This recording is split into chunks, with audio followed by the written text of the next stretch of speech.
आणि पुरस्कार देत असताना सगळी माणसं ज्यांच्या पाठीवर शबासकीची थाप दिली पाहिजे, ज्यांनी खरंच समाजामध्ये जाऊन काम केलंय, जे समाजासाठी झगडतात, अशाच माणसांना आम्ही पुरस्कार देतोय.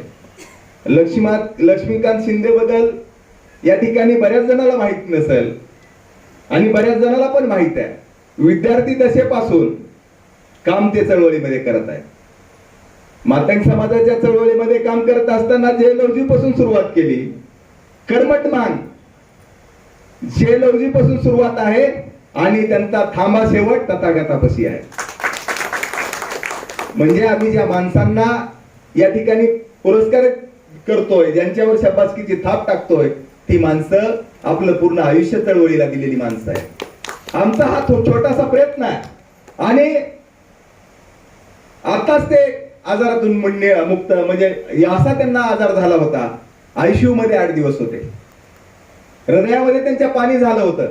म्हणजे जो माणूस चळवळीमध्ये आपलं आयुष्य देतोय, आपल्या भूक ताण हरवतोय, आपलं परिवार सोडतोय आणि धम्माची चळवळ, बाबासाहेबांनी सांगितलं होतं की मला भारत बौद्धमय करायचा आहे. बाबासाहेबांचं काय स्वप्न होतं की मला भारत बौद्धमय करायचा आहे आणि त्या बाबासाहेबाच्या स्वप्नाप्रती माझं काहीतरी देणं आहे. बाबासाहेब हे माझं आयडॉल आहे. बाबासाहेब हे माझं सगळं अस्तित्व आहे.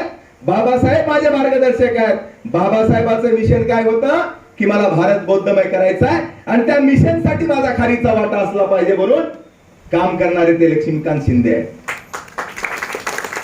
आज जर महाराष्ट्रामध्ये बघितलं तर मागा आणि महारामध्ये दरी निर्माण झाली पाहिजे म्हणून या ठिकाणी नागपूरचे RSS काम करते आणि त्या महाराष्ट्रामध्ये ती दरी वाढली पाहिजे. रेशीम बागेतले जे कुणी केडर झालेले मागातले कार्यकर्ते आहेत, मागातले नेते आहेत, ते जाणून बुजून महाराष्ट्र या ठिकाणी महाराष्ट्रामध्ये ते काम त्यांचं चालू आहे.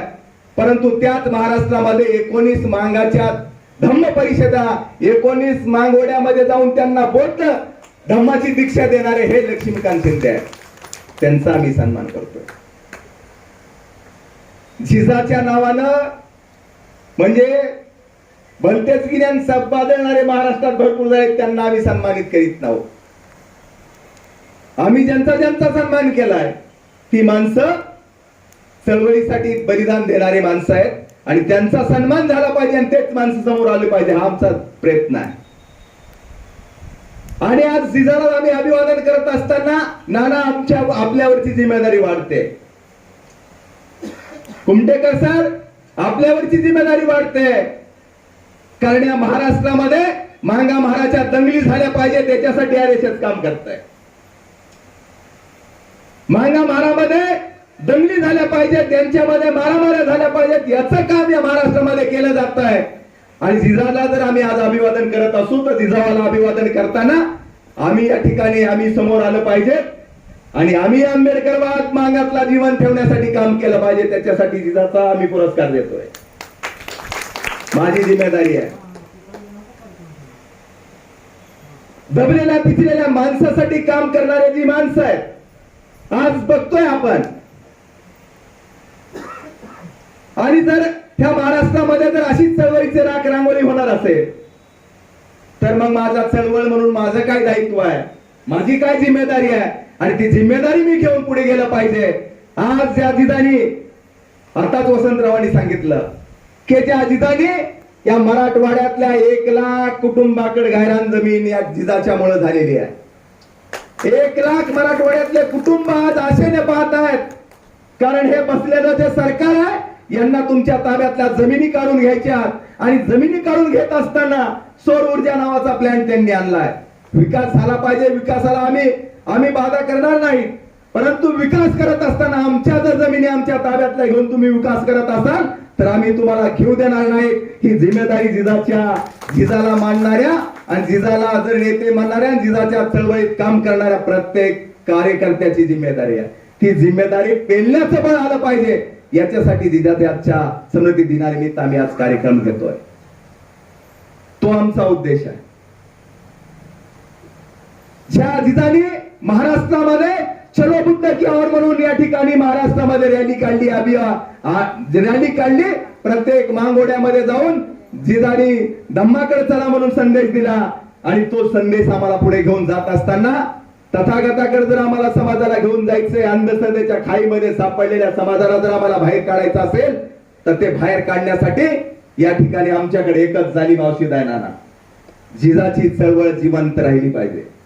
बाजार गुंडे किती बी येतील, बाजार गुंडे या महाराष्ट्रामध्ये किती येतील आणि किती जातील, परंतु ज्यांचा विचारावर निष्ठा आहे, ज्यांची बाबासाहेबांच्या चळवळीवर निष्ठा आहे आणि ज्यांची जिजा प्रेरणा असणार आहे, त्या प्रत्येक कार्यकर्त्याला घाबरायचं गरज नाही.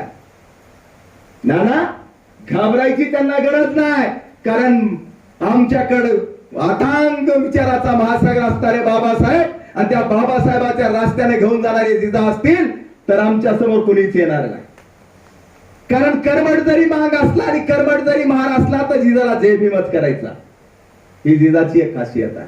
आणि मला अभिमान वाटतोय नाना, मानवी हक्क अभियान संघटनेचा मांगातल्या अभिमान वाटतोय. आणि मला त्या संघटनेमध्ये मी राहिलो त्याचा बी अभिमान वाटतोय, कारण महाराष्ट्रातल्या मांगाचं जे मांगाची माणसं मानवी हक्क अभियान मध्ये काम करत होते त्या सगळ्यांचं अभिवादन ह्या जय भीमना आत्ता पण आहे. आता जरी मानवी हक्क अभियानच्या कुठल्या जरी आपण नागपूरचा असू द्या, नाही मुंबईचा असू द्या, नाही कर्मठ नांदेड जिल्ह्यातला असू द्या, नाही लातूरचा असू द्या, मानवी हक्क अभियान मध्ये काम करणारा मांगाचा जर आपण इकून कॉल केला तर जय भीम म्हणूनच तिकून भाऊ जय भीम, ही आपल्यासाठी जिजानं दिलेली मोठी म्हणजे आपल्यासाठी मोठी पर्वणी आहे, ती आपण जपली पाहिजे. कारण आम्ही शहीद पोचीराम कांबळेच्या बलिदानातून तयार झालेली मांगाची पोरं आहेत.